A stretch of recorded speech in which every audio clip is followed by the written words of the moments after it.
Hello everybody! Welcome to another Sunday Funday, and I have to remember to use my arms right because I'm on the other side. Ha ha ha! What is this madness?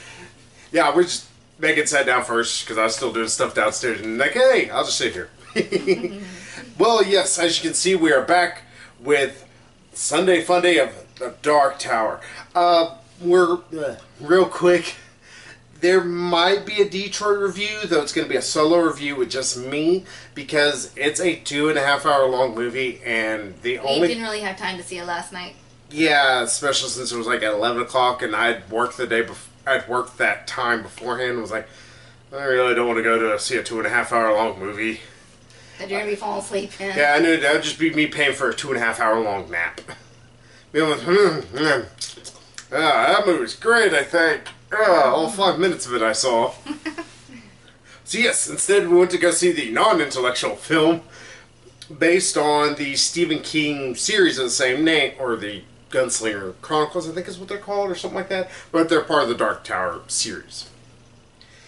And I don't know what's going on. This is another one of those movies, much like Monster Trucks, that is getting lambasted by critics. Like, critics are declaring this one of the worst movies of this year. Did you get that from this? No, I was like with Monster Trucks, like, I didn't get the hate. I mean, it's like, this isn't the most awesome movie in the world, but it's not bad. It's a way to kill an hour and a half. Yeah. That's one thing I'll say. It's only an hour and a half long. And like half an hour of trailers. Yeah, we had 30 minutes of trailers. Like, we didn't get out till 3 and went to go see this thing at 1. It's like, wow, can we get to the movie? I waited to watch something happen. Yeah, I'll agree with Megan. It's like, it's not the greatest movie in the world, but it's a fine, passable, what I would say is very common August action movie, you know? It's not good enough to be the, blockbuster tentpole, but it's a fine enough film to watch and you'll enjoy yourself. You're not going to feel intellectually stimulated. It's not got the best editing, not always the best acting, but it's much better than many other pieces of shit that have come out in August. Suicide Squad comes to mind right now. Emjoi Movie more recently. Yeah. I don't know. It's like, I didn't get this hate. I'm like, if we can spoil a little bit of the movie, those who are unfamiliar with the Dark Tower, it is about a kid who learns he has psychic powers in all essence. It's not a huge spoiler. They kind of hint at it throughout the trailers, but it's a bit of a thing that kind of comes up. So they kind of hint there's something special about this kid because he keeps having dreams about this other world. Yeah. And which he sees the man in black, as he calls him. Though I did like the thing that Idris Elba, he's like, his name is Walter. His name's Walter? It's like, that's a name for him, I guess. Yeah. He was just a grumpy old man. He calls everybody jackasses or something.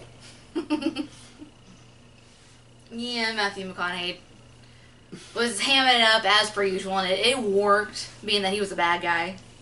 Matthew McConaughey's always awesome when he's the bad guy.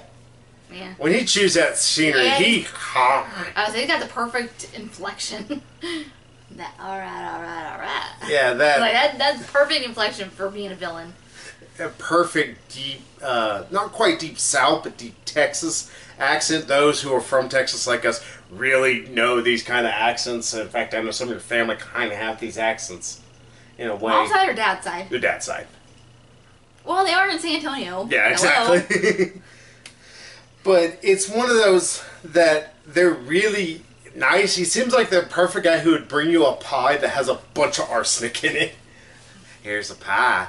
I filled it with hate. It's just awesome watching Matthew McConaughey. Why'd you just sound like Cleveland? I don't know. My Matthew McConaughey accent kind of fell off the radar there for a second. But yeah, he's our bad guy, and of course the main good guy is Idris Elba. And Idris Elba is awesome in this because he's fucking Idris Elba. Makes cheesy lines like, I shoot with my heart, or I kill with my heart, or something. It's like, it makes cheesy lines like that, it makes them work. Yeah, any other action star, this wouldn't work. But Idris Elba, he kills it. He makes you like, alright, I believe that. It's similar to like with Commando. I think if I don't know if you've ever seen Commando with Arnold Schwarzenegger or many different Sylvester Stallone films. The cheesy, almost one-liner-ish way in which they deliver things can only be delivered by select actors. Idris Elba is one of those. One, he's got the acting chops. Two, he's intimidating as hell. And three, he has strangely good dry humor, helping that he's British. Yeah, you know, Idris Elba is British. I don't believe I knew this. Yeah, that's the reason why they want him to be James Bond. But I know, what's his name? Ian Fleming? Is that the guy who wrote James Bond? Yeah. He would roll over his grave because he's a fucking... Racist. He is a big-time racist. Like, I think it's Diamonds Are Forever. Like, there's a whole chapter called The N-Word Room. I'm not actually saying that word. Sorry. I do have standards, folks. Ain't high, but I have some. But yeah, this kid, he ends up going to Idris Elba's world and meets him, and stuff happens. I will just leave it at that. If I can get into something negative about this movie, it's a little slow. It takes a minute to get started. It's like, alright, come on, let's move forward. And you kind of don't care about the kid's family. Yeah. Especially the stepdad. The kid whose name is Jake. Yeah. His stepdad is meant to be the prototypical kind of stepdad. It's like, oh, if he dies, who cares? If he lives, who cares? I just wanted to get rid of this kid, especially since he thinks this kid is crazy and just, like, annoying. Yeah, it's like, thanks. This is a kid who's trying to cope with the death of his father. Or who died in a blaze. If y'all think I'm spoiling a whole bunch, you learn this in the first 10 minutes of the movie.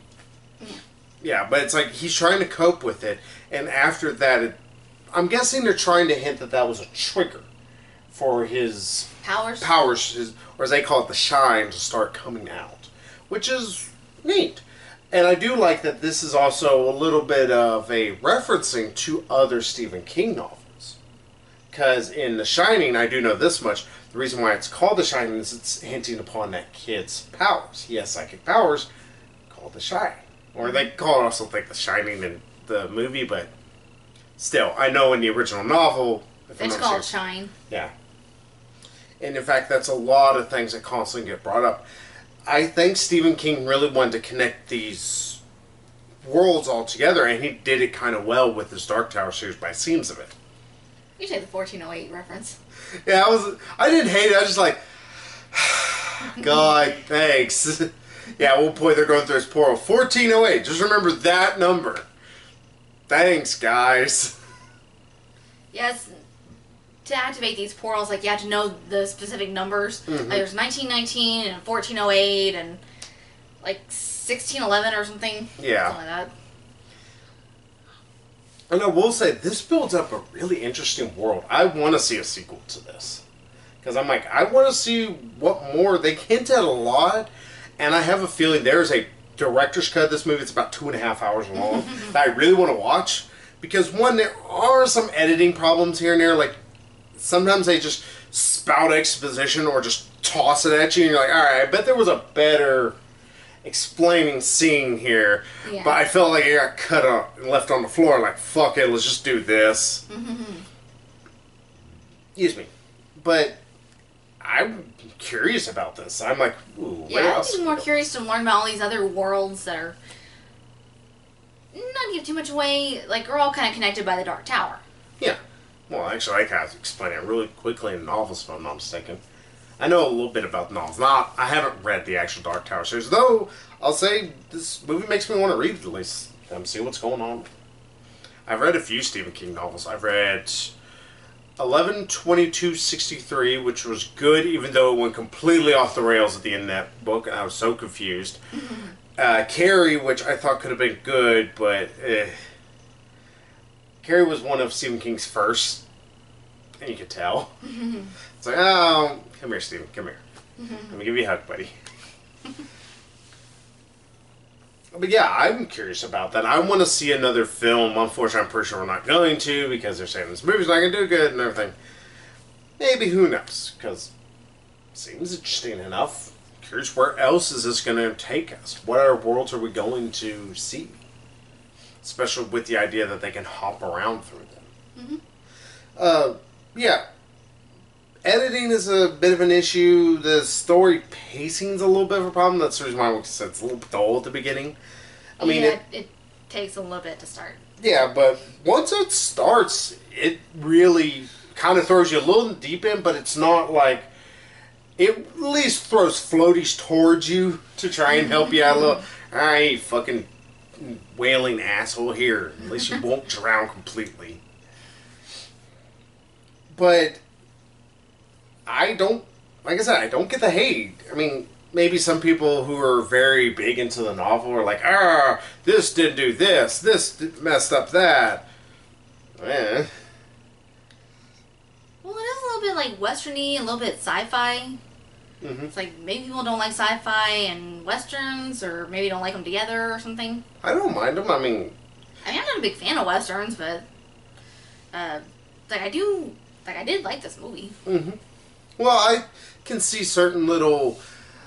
I think the big issue is that this movie's been backburned so long. I think its script has just been dwelling... Because I know Stephen King's had this written for like 20 years or something like that. He wrote the script he helped to write the original screenplay not too long after he wrote the first novel, and he really cranked out those the Gunslinger Chronicles really quickly.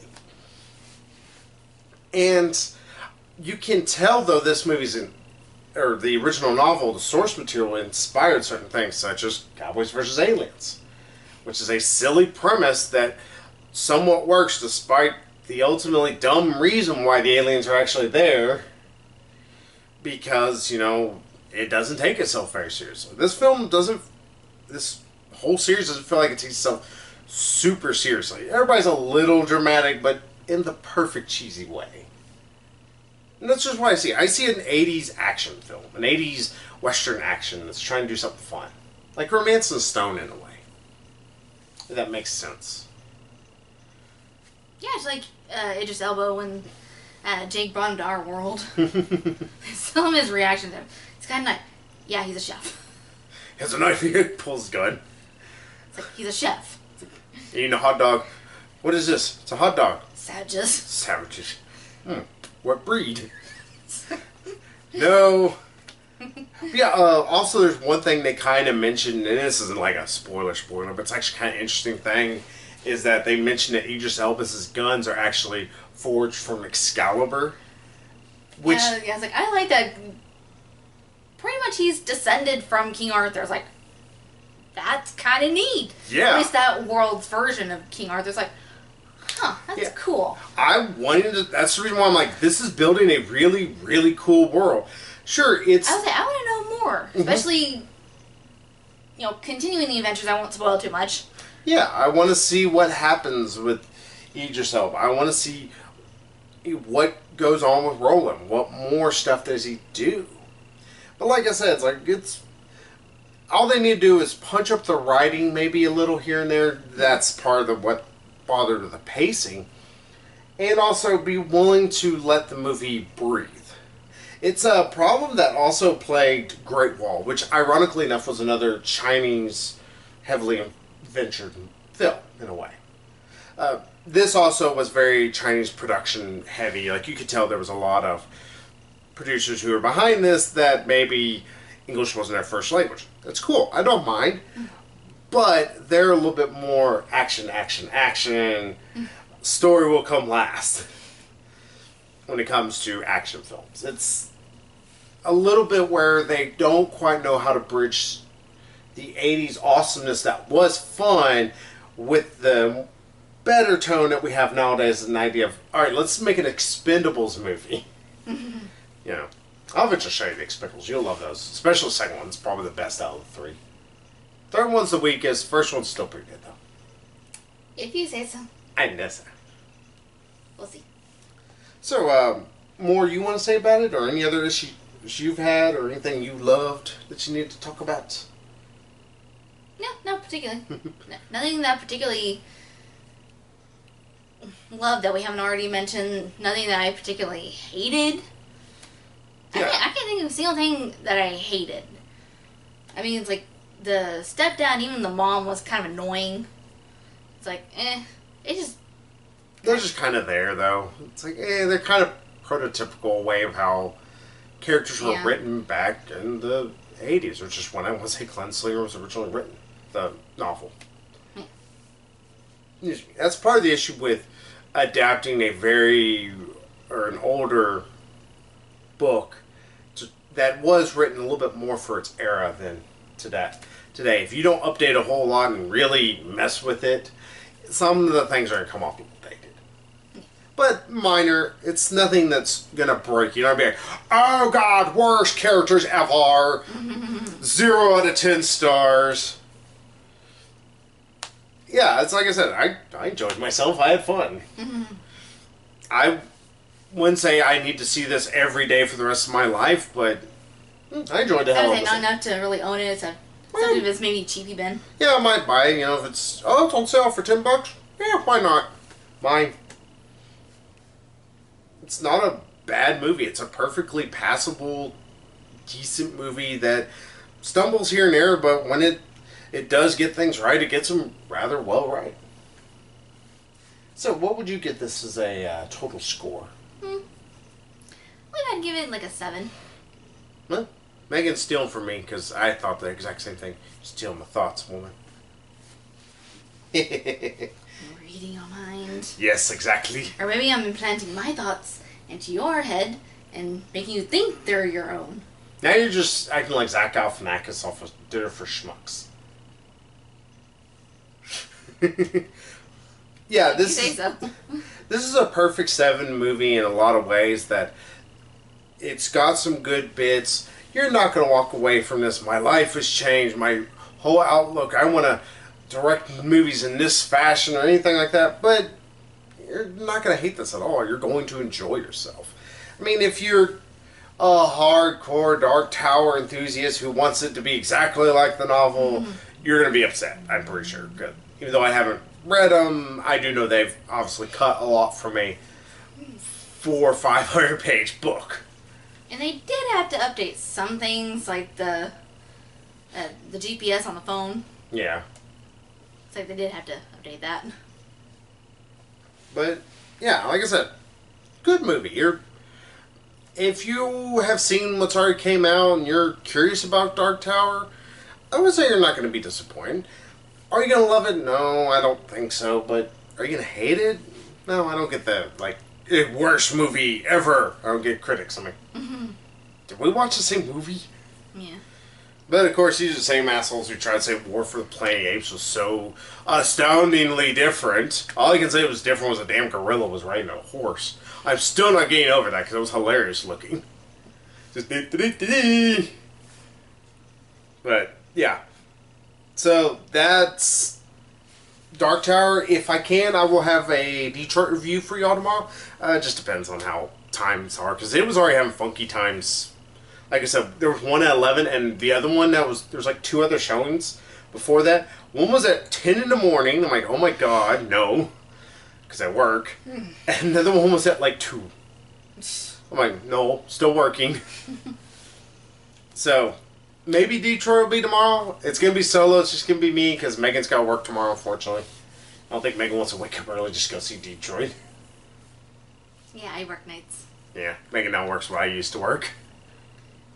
I only asked for that shift because it used to be your shift. Yeah. Well, to be fair, I got a promotion. Yeah, like a week before I started. Of course. My damn luck.